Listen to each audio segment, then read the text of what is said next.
Names like Jeff Bezos, Bill Gates, and Elon Musk usually come to our mind when we talk about the world's richest. But what if we told you that there is a family that can outshine these billionaires? Welcome to today's video, where we are going to talk about the world's richest family. Make sure to hit the like button if you enjoy this video and share it with your friends. Subscribe to our channel for more exciting videos and click the bell icon to be notified every time we post something new. The royal family of Britain, or the Rockefellers, have become popular over the years. But in today's video, we will tell you about a different family. We are talking about the Rothschilds. A quick Google search might bring up the names of other wealthy families, but what sets the Rothschilds apart is the thick veil of secrecy they wear. This family has been an influential part of world history and has played an even more critical role in numerous conspiracy theories. If you have ever heard of the conspiracy theory that the governments of all the world are controlled by someone powerful and influential, then you might have already heard about the Rothschilds. Despite their fame in the world of speculations and conspiracy theories, this family has managed to stay away from mainstream media for many decades now. It is this same mystery about this family that makes them all the more intriguing. To understand how they reached this position of wealth and power, it is vital to know their history. It's time to go back in time to understand how the Rothschilds began. Easily one of the wealthiest families to have ever existed, the Rothschilds are a wealthy Jewish family that originated in Frankfurt during the Holy Roman Empire. They managed to build an empire during an era when anti-Semitism was rampant. Back when religion and power went hand in hand, the Jews in Frankfurt were pushed outside the city walls in the Jewish alley. Symbols instead of numbers distinguished the houses in that alley. Rothschild was one of these symbols. It comes from Roth, meaning red, and Schild, meaning shield. The family living in the house adopted the same name. Back then, Christianity forbade anyone from entering the money-lending business. That left the rather lucrative profession in the hands of the Jewish families. The Rothschilds were also involved in the same trade. They specialized in trading currencies and collecting rare coins. Meyer Rothschild took up the family business in 1763. He was the best in his trade. His extensive collection of rare and exquisite coins would draw in the wealthiest aristocrats of the Holy Roman Empire. Through this, Meyer met Crown Prince Wilhelm of Hesse, who started trusting him with all things related to finance. Wilhelm came into power in 1785 and quickly appointed Meyer as his court Jew to manage matters related to taxes and finances. Meyer died in 1812, leaving his legacy and Wilhelm's fortune with his son, Nathan Rothschild, in London. Meyer's eldest son took over the business in Frankfurt. The three remaining brothers moved to different countries in Europe and established their branches of the company. All the brothers had a strong business strategy in mind. They would loan out the money to aristocrats and local governments. This led to the Rothschild brothers holding positions of power. For example, the brother in Vienna would lend money to Holy Roman Emperor Francis II, who granted all the five brothers the title of Baron in 1818. The Rothschilds were now elevated in the social hierarchy and had a firm grasp over nobility. Whenever a government collapsed and was replaced, the Rothschild brothers were the first to grant them loans. The Rothschilds did what the International Monetary Fund does now. Their loaning business grew immensely successful. The Paris branch alone had grown to $500 million in 1850. But was their business only limited to government loans? Definitely no. The brothers made many private investments throughout the years. They purchased one of the most incredible wineries in France in 1868, and in 1875, the brothers acquired a minority stake in the Suez Canal. How can we talk about money without mentioning oil?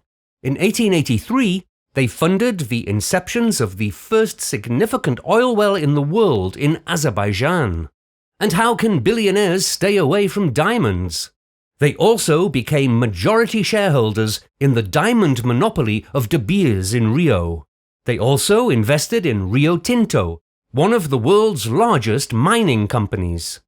The 19th century was probably the golden era of the Rothschild family. They made strategic moves that rewarded them greatly. The 20th century proved to be rather unlucky for the family. The downfall began in 1900, when the last male heir of Naples died without a child. The branch was shut down, and the fortune was left with the Paris branch. In Germany, the two Rothschild brothers gave birth to 11 daughters and a single male heir. This meant that the brothers had to split up their fortune and thus disintegrate their power. The Rothschild family in Austria was doing well until the Nazis took over. With no other solution in sight, they had to sell their business at a loss. Most of them managed to escape the Nazi occupation, but one member of the family was caught. He was released after paying a ransom of $21 million. The Nazis seized all their assets, including their mansions, art, and other businesses. A similar tragedy occurred at the Paris branch when the Nazis reached France. The Rothschilds in Paris had such a great collection of assets and art that, allegedly, Hitler and Hermann Göring personally visited the mansion to pick out what they liked. Allegedly, 5,003 assets were seized from the family in Paris. However, the family was able to build their empire after the fall of Hitler. But soon after, the French socialists came into power and nationalized their bank in 1981. Only the English branch survived the 20th century and was fortunate enough to have their wealth intact. Sir Evelyn Rothschild led the family into the second half of the 20th century. He was the financial advisor of the Queen of England. He retired in 2003 and passed on the legacy to David Rothschild. David was initially a member of the Paris branch. After coming into power, he merged the Paris and England businesses. He is credited for the secrecy surrounding the family's wealth. To protect it, David allegedly set up numerous shell companies around the world.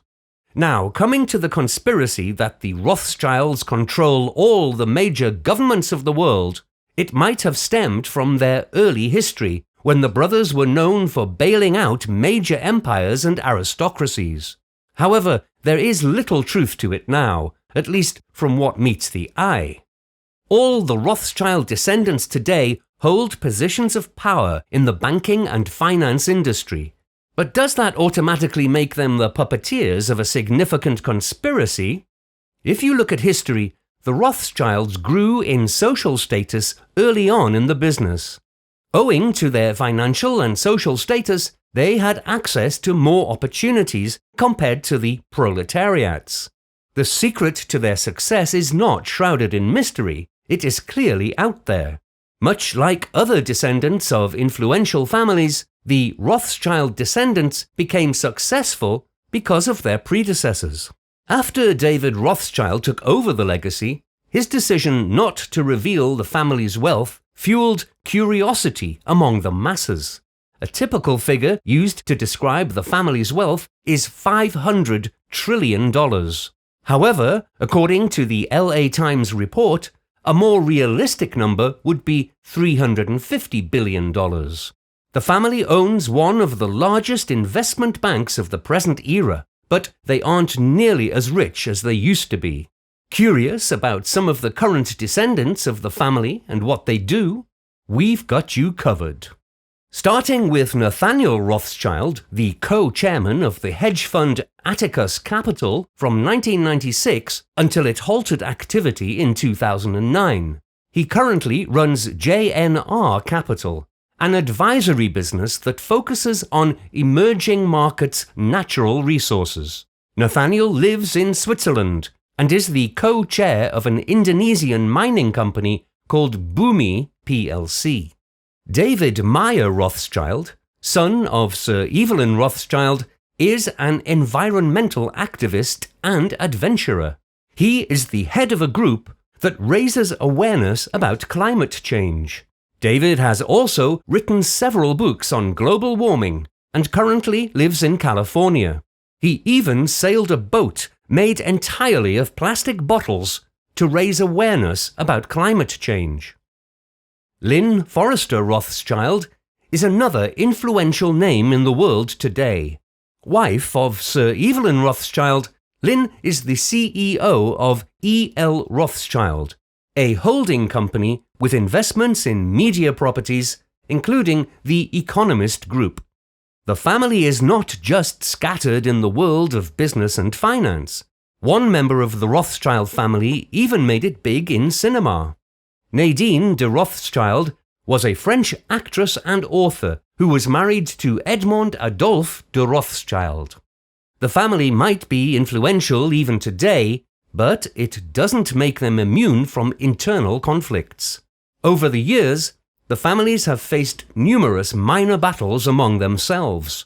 Still, the most public one happened in 2015, when David Rothschild proposed to rename the holding company for the London and Paris banks, Paris Orleans, to Rothschild & Co. Ariane de Rothschild. The director of Edmond de Rothschild sued, alleging that using the Rothschild name as a standalone label without any initials, or without signifying that it was just one part of the Rothschilds, wasn't reliable. The lawsuit went on for several years, and finally, in 2018, it was decided that none of the firms will include Rothschilds as a standalone name. Today, the Rothschilds banks might not be able to match up to JP Morgan or Citibank, but despite that, it still graces the lists of the world's top advisory firms. What makes the Rothschilds popular is their wealth or business prowess and their inclination towards philanthropy and arts. The oldest charitable pursuit dates back to 1914, with Bathsheba de Rothschild. She was born in Paris and later moved to the US, marrying into the Bloomingdale family. After her divorce, she settled in Israel and started the Bat Door dance company. Some others, too, chose different vocations as well. Victor Rothschild was a distinguished biologist and botanist who worked for MI5 during World War II. Dame Miriam Rothschild was another member of the family who had a penchant for science and became a prominent scientist. Jacob Rothschild's daughter Hannah became an author and published The Impossibility of Love in 2015. Hannah has retained her job as a non-executive director of RIT. She is also the chairwoman of the National Gallery and a filmmaker. Emma Rothschild married a Nobel Prize winner in physics and has been a professor at Harvard University. In terms of contributing to the community, the Rothschilds have been establishing Jewish settlements by buying land from Ottoman landlords since the 1870s. The family has remained relatively prominent in Jewish affairs. The British Rothschilds family was instrumental in paying for the buildings in Israel that house the Knesset, mainly the Supreme Court and the National Library. The family also paid for Israeli public television. Even today, Jacob Rothschild's foundation is active in Israel and supports Jewish schools in Europe. Edmond de Rothschild and his late child Benjamin de Rothschild from Switzerland were ardent supporters of Israel and Jewish causes. In April of 2020, the Edmond de Rothschild Foundation donated 15 million shekels to the Hebrew University of Jerusalem for research on the coronavirus. Do you think that the Rothschilds are genuinely the richest family in the world? Is there more than what meets the eye? Tell us in the comments section below. Don't forget to hit the like and share buttons if you enjoyed this video. Subscribe to our channel for more exciting videos. And click the bell icon to be notified every time we post something new.